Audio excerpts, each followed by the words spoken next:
Loaded words for the Chinese at the Women's Conference in Beijing. From NBC News, this is NBC Nightly News with Tom Brokaw.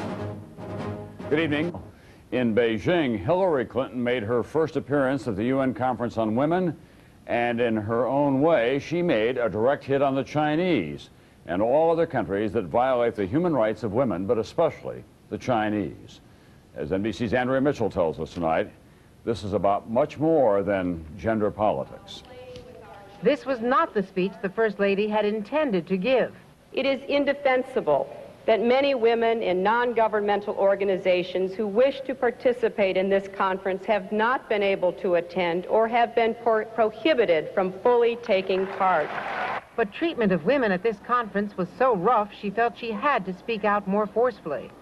She did not mention China specifically, but it was clear she was also blasting its notorious policies of population control, forced abortions, sterilizations, causing the murder of infant girls, more widespread in rural China than any place else in the world.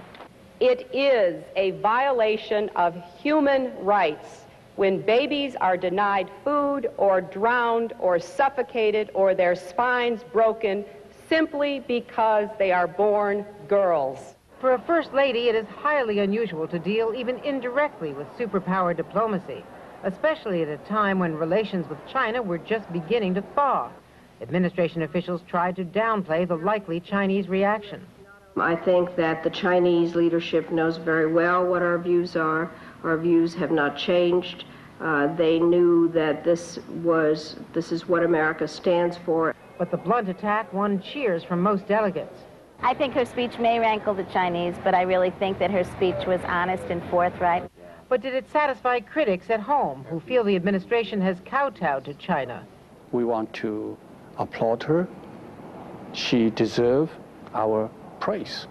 U.S. officials hope all this won't derail talks scheduled for tomorrow to plan a possible fall summit between the U.S. and China. So tonight, officials are insisting Mrs. Clinton was simply addressing global problems, not attacking her hosts. Andrea Mitchell, NBC News, Beijing.